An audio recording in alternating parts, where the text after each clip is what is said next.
Is there such a thing as the one true breakthrough, where the expanding consciousness reaches a point of breaking down the body-mind identification entirely and permanently? No, the question, the best answer will be is we cannot generalize one way or the other. Since when we speak of awareness, we always, of course, speak from this bodily perspective. Therefore, it's already a concession in the language. So we speak of awareness as an object. It's even an object of our conversation right now. We approach it as an object. And that in itself is already a regression. And because of that regression, what we come up with is these various strategies which trying to approximate how close we can tackle questions like this with satisfying, let alone a true response. Because if we say that it is impossible, that there is no such thing as a moment in time, there's not a distinctive breakdown where the awareness disidentifies with the body-mind, then immediately we're limiting consciousness from a possibility, essentially, for it to be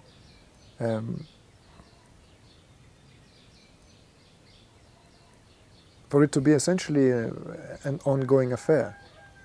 Because if there is a breakdown, where that breakdown takes place, that breakdown certainly doesn't take place at the level of awareness itself. That breakdown doesn't take place at the level of consciousness. Consciousness doesn't break down. Our experience, daily experience, is that there's something breaks down here. We wake up after a restful night and our sleep breaks down for a waking state of consciousness. Then we go around active until the nervous system is tired, when we're ready to rest and retire, and then the waking state of consciousness breaks down. It breaks for another state of consciousness. It is these alternating experiences that gives the impression, that something is indeed breaks down there. So therefore we even use that same language in relation to if there is a distinctive breakdown of identification. There is no identification to begin with. When it comes to awareness itself, there is no identification. Awareness never identifies with the body, mind. It's a if you will, phraseology of a spiritual discourse. It has its purpose. It's needed at a certain point. It requires it at a certain point so that we can understand that this human organism, this experience of being human, is not all there is. So in a way it's a kind of like a phase, a stage in one's evolution, in one's understanding, where this is spoken in terms of the breaking of that identification. Now, with all this being said, of course there are direct experiences when people simply temporarily experiencing themselves to be beyond the body and the mind. Examples are many. There are clinical studies of out-of-body experiences, near-death experiences, experiences of meditators in the states when they lose any awareness of environment, any awareness of their body, and they enter these states of absorption to such degree that there is no perception at all of the inside or the outside. Therefore, it's useless to talk about being aware of the body. Many other experiences there that can instruct us and to give us that taste, that sense. There was indeed this moment which could be called a breaking down of identification with the mind-body conglomerate. So what do we do with that? How helpful that is? Do we wait for that breakthrough, for that single or a chain or series of breakthroughs? Again, answer to that is not straightforward, or there is not a single answer to it. Because for some, this could be in one sweeping moment. That breakthrough happens there and then. And as it were, there is no longer a feeling that awareness is in any way burdened by the identification with body and mind.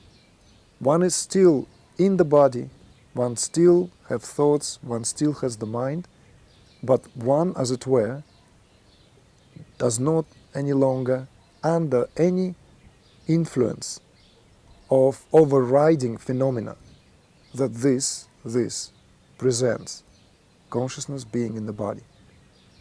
For others, these breakthroughs may be a taste.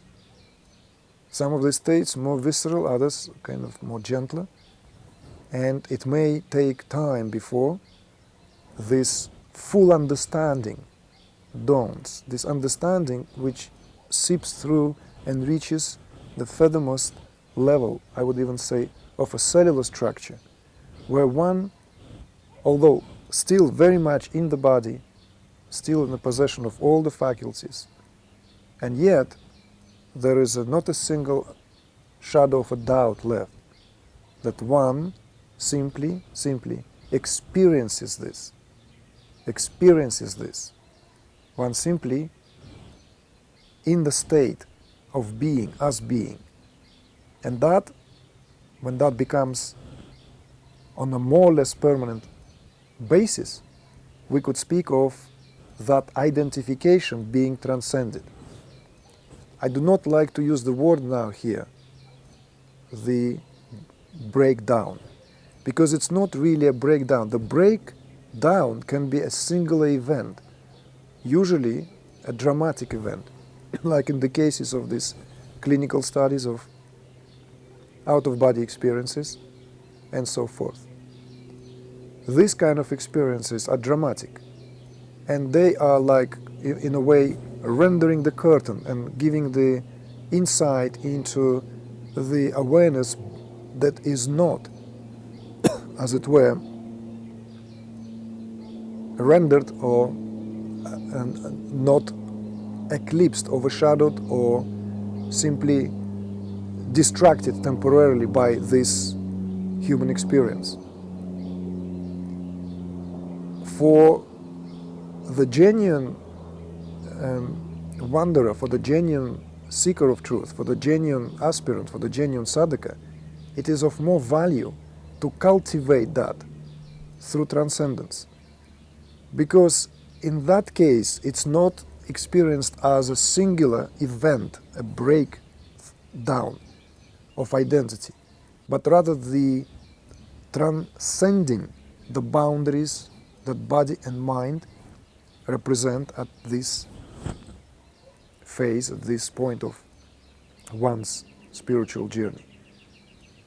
Interestingly enough, I'd like to add to this, is that it's not even, again, so much as a breakdown of identification with the body and mind, but in the further, more advanced phases of integration, there is this a very different phenomena being experienced, that one's mind and one's body is no longer perceived as it was perceived prior to that. It's no longer perceived as some kind of, if you will, human affair.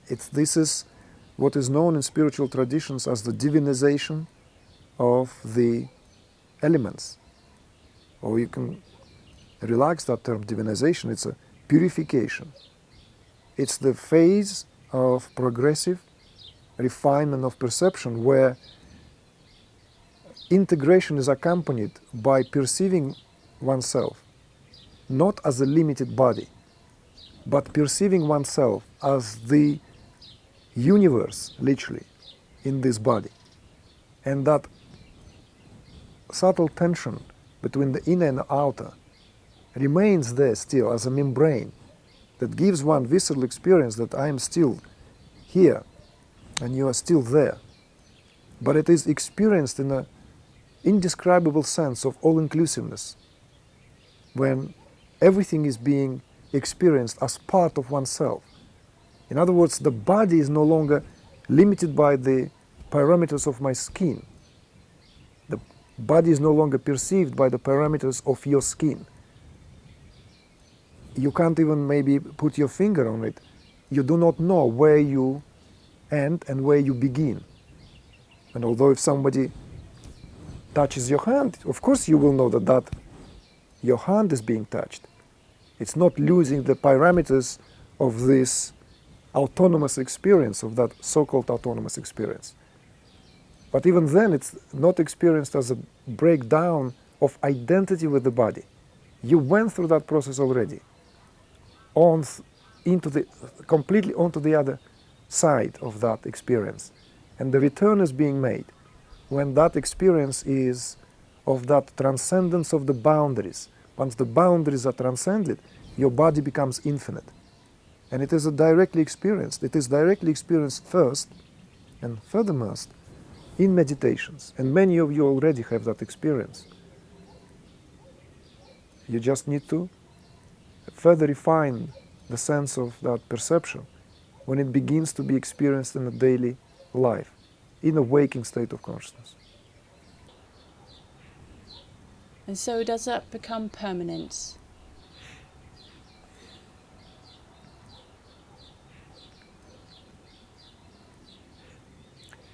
Again, you see that from this bodily perspective, I concur. Yes, we could say it becomes permanent from there on. But even that is a concession, because it's uninterrupted. In other words, awareness can never be interrupted by body-mind experiences. It's a phenomenon. It belongs to the realm of phenomenology. It belongs to the realm of what is temporarily experienced and then gains its own kind of understanding dressed in a particular language. So even to say it becomes permanent is a kind of, if you will, reductionistic term, because it is already permanent. Awareness does not break down. Awareness cannot be broken down by body-mind experience. It only seems as if, therefore taking us back to where we have started, that this breaking down takes place because of the alternation of the relative states of consciousness. This is temporarily experienced as waking, dreaming, deep sleep, waking, dreaming, deep sleep, and awareness seems to be broken down. But awareness doesn't break down. It is uninterrupted. Even the term uninterrupted doesn't give us full flavor of that, because uninterrupted stands in opposition to something that is interrupted. But even that is not fully conveying that what otherwise is stream of awareness and nothing else. So if the breakthrough is that awakening point, when awareness is permanently there, does that become enlightenment? But I did say already that awareness never interrupted in the first place. You see? Awareness never interrupted in the first place. It's the human perspective. It's a temporal perspective, just as on a gray filled with clouds day, it doesn't feel as if the sun is there. But that does not affect the quality of the sun. Sun is still shining.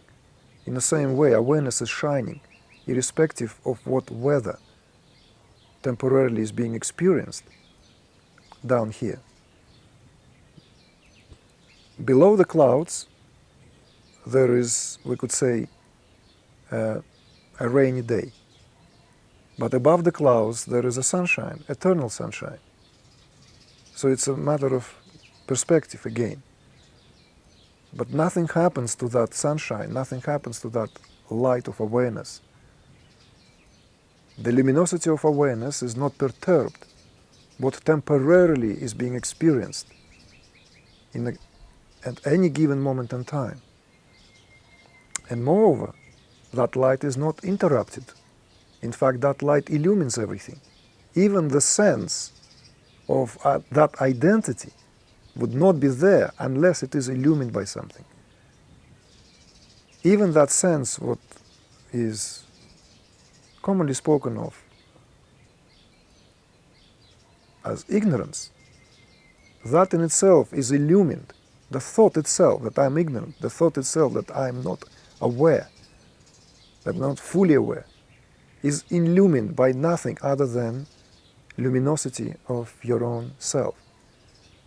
So awakening is that simple point of departure, that sudden realization, very often, that what I have considered to be eclipsed is not in fact eclipsed. Enlightenment is another story, if we are to now try to define these terms. Enlightenment when it's no longer subject to that moment in time, but simply as it is. One is permanently aware of the fact that sun is shining, irrespective of whether it's night or day or morning or dusk, seasons. There is this permanent condition because there is this luminosity of your own awareness. It's all there is. All states are being illumined by that awareness. States are still experienced. One still experiences life for what it is, with all the seasons, with all the climates, with all the coming and goings. But one is in intimate awareness, intimately knowing that all this is illumined by one's own sense of self, by one's own awareness. So what is the purpose of Maya, and why is it so irresistible? If consciousness would like to know itself, and this is supposed to be our sole purpose for living and life, why is it that there's a more streamlined and straightforward way where the obstacles presented on the path towards self-realization aren't as vague and uncertain?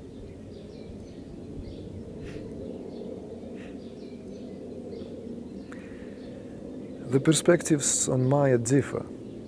So from philosophy to philosophy, even within the Indian subcontinent where the term Maya comes from, there are different attitudes, different kind of takes on what Maya is. Some speak of Maya as that kind of illusion, appearance, a mirage even. Something that appears on the account of the phenomenology of perception, and yet it is not there to begin with.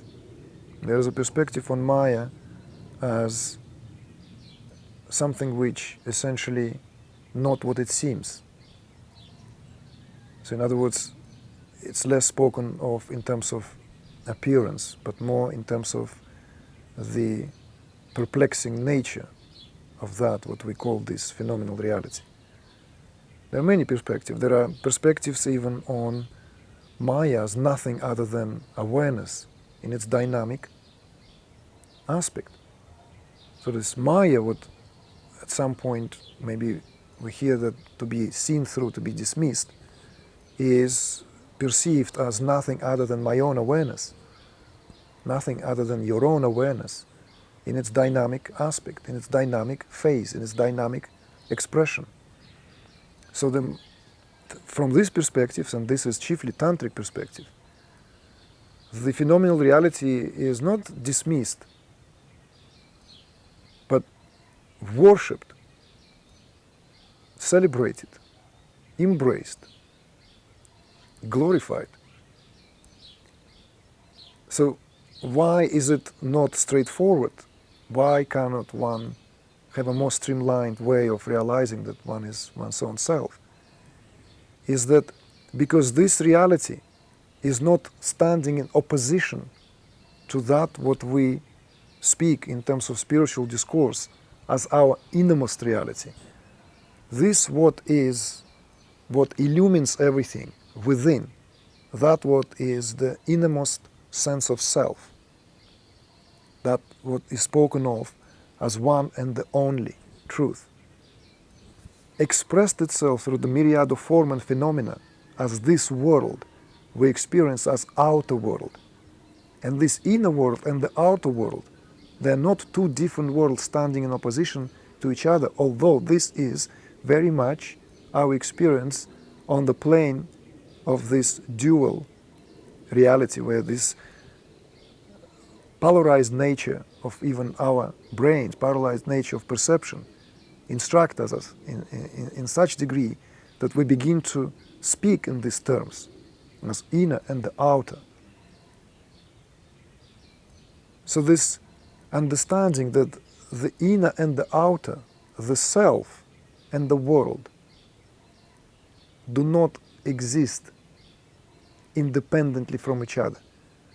They are not two realities, but one indivisible reality. They are one indivisible reality. We cannot speak of the outer in terms of the outer in its opposition to the inner. The outer is at least spoken of in terms of expression of the inner. And that expression is not for an iota less in its fullness than the fullness of the absolute, fullness of the self. Therefore, in certain integral philosophies, integral perspective, it is spoken of as Purnamada Purnamidam. That is full. This is full. That absolute is full. This relative is full. And they are in indivisible relationship. That fullness comes out of the plenitude of one and spills over as the plenitude of the other. But it remains as the fullness of oneness. So these philosophies are very helpful to understand, or at least to ponder, that everything that we experience, even if it is perplexingly giving us sense of duality, is nothing other than our own self, indivisible self. Whether we perceive it internally, in the most intimate manner, in the states of transcendence, or something that we perceive through the senses when we are going busy about our worldly affairs. These are not two different worlds. So there is no more streamlined process, because we already are nothing other than the stream of our own awareness. One is introverted and another one is extroverted. That's all the difference. How does one reconcile the felt differences between what is known in karma yoga and to be detached from the fruits of one's actions and not identify with the doer, and being able to find one's individual full self-expression in the world? Like, why our unique reason for this incarnation, and how is each person exist in the first place? Mm-hmm. Good question. Very useful question. Yes, on one hand, many integral traditions speak of the necessity to realize the essence or the nature of the non-self before the realization of the self can take place. And that realization of the non-self is very often arise through the being fully established in non-doership, which is very much the part of the Bhagavad Gita known as Karma Yoga. The particular chapter of the Gita speaks of the union of the Absolute through that karma yoga, which essentially exalts the freedom from the binding influences of karma on the account of identifying with one's actions. At the same time, it's very helpful to have as a side understanding or as an accompanying understanding that the karma yoga is not belittling in any way the uniqueness of this self-expression of each and every one of us. And karma yoga is not about diminishing or somehow humiliating that sense of uniqueness. It's actually arriving at the magical simultaneity of who we are in that simultaneous realization that we are not what we consider ourselves to be, and yet we are. We are.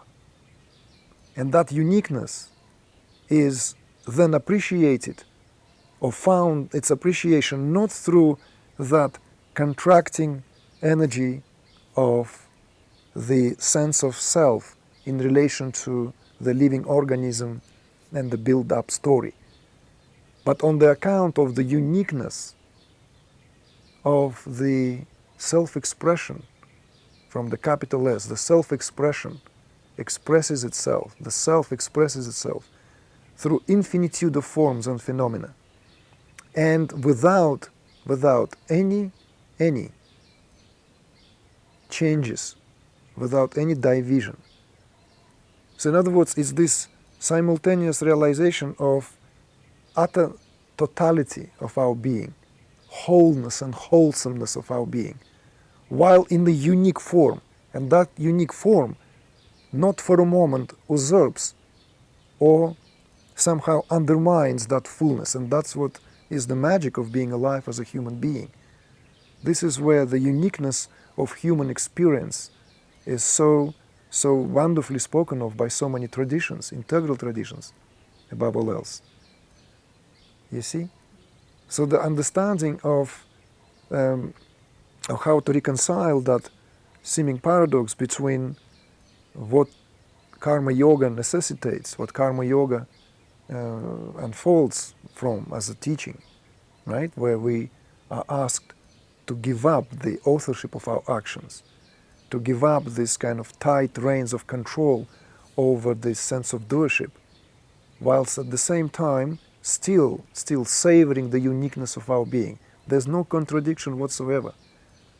That contradiction only if we not fully understood the very mechanics of the very principle upon which the karma yoga rests. The principle of karma yoga here is in assigning all actions to the Absolute. So I'm not the doer. I'm not the doer here. It's not denouncing or giving up a sense of responsibility. It's a very subtle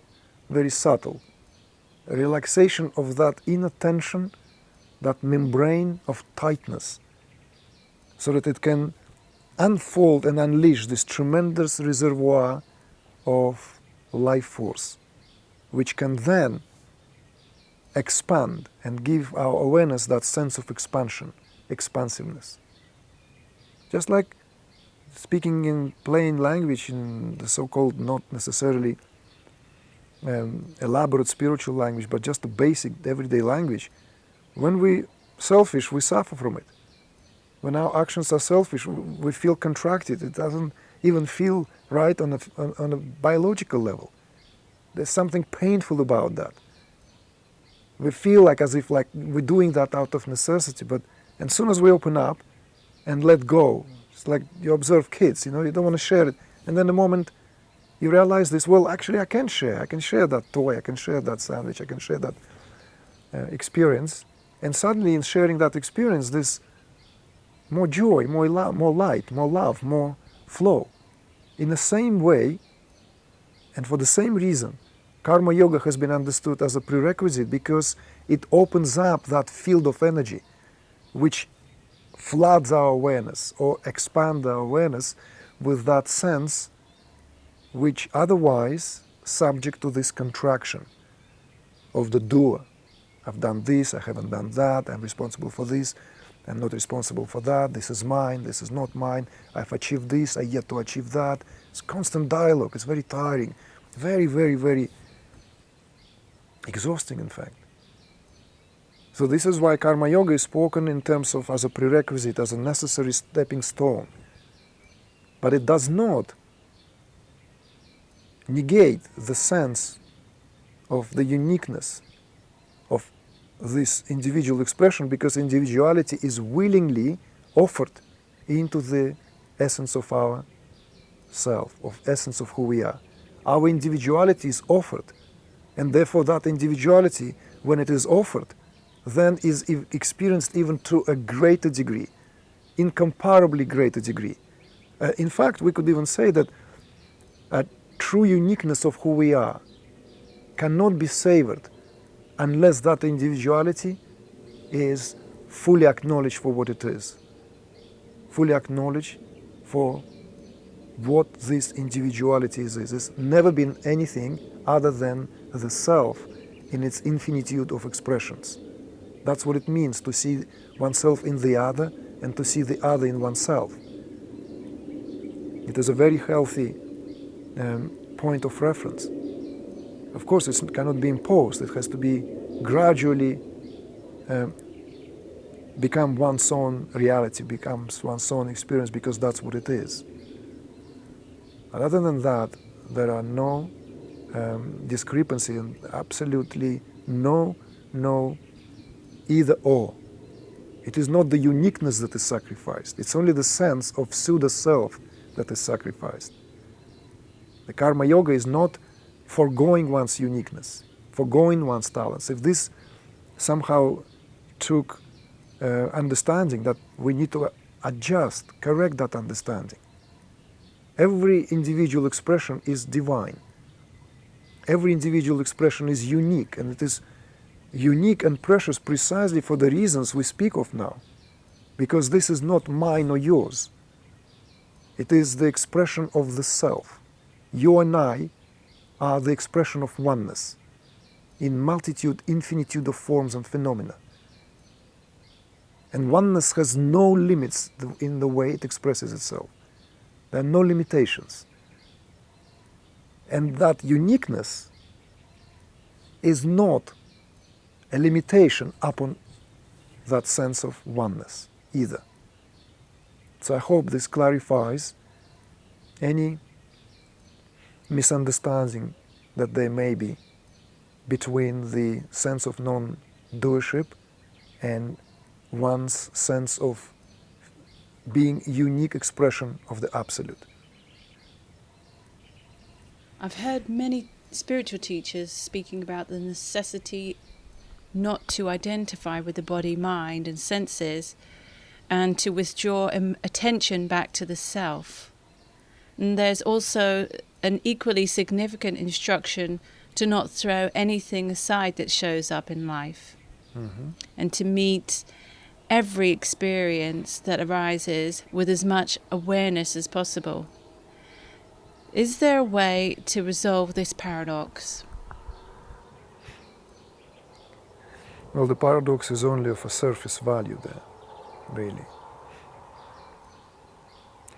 And perhaps differences in approaches. The differences in approaches is in terms of how certain spiritual perspectives, certain spiritual methodologies view this, and therefore how they and what they prefer to utilize. In Tantra, the body and mind is not meant to be forgotten or meant to be ignored. On the contrary, Tantra sees the body and mind as the laboratory, as the very lab where this transformative process takes place.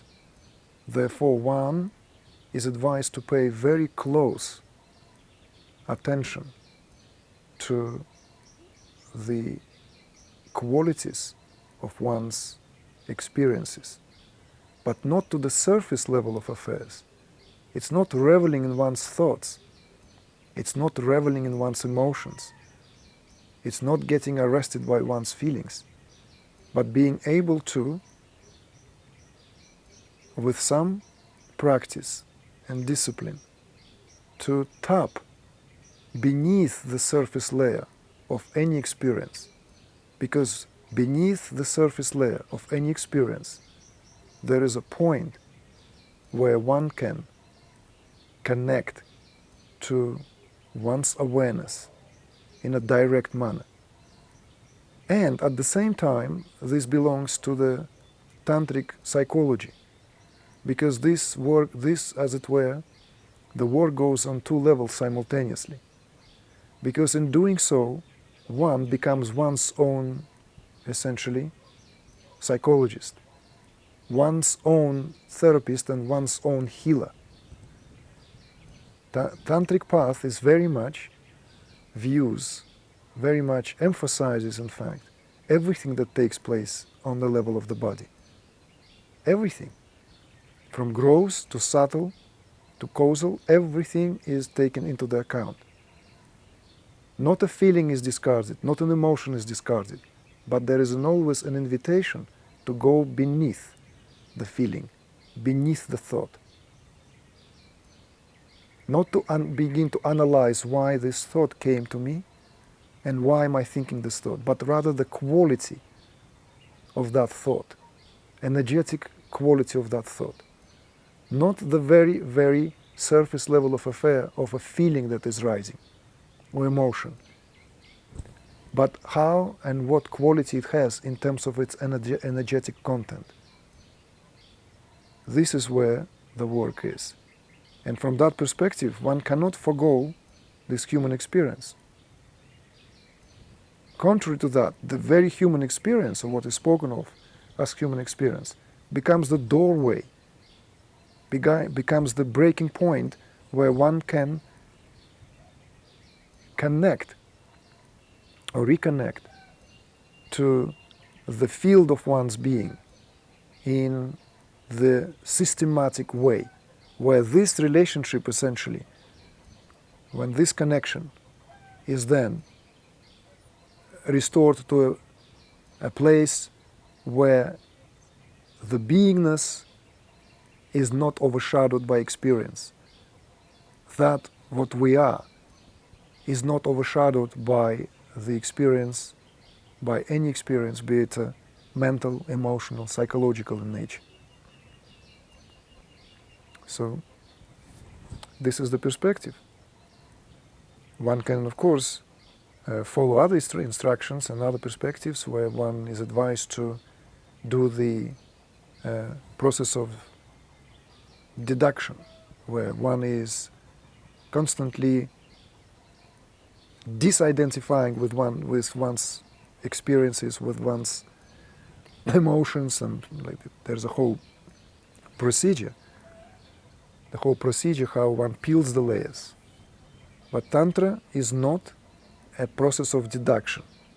It's the process of integration from the beginning. In fact, there's a Tantric axiom that already from the start, from the beginning, the very first point in self-realization in Tantra is understood as the last point in self-realization.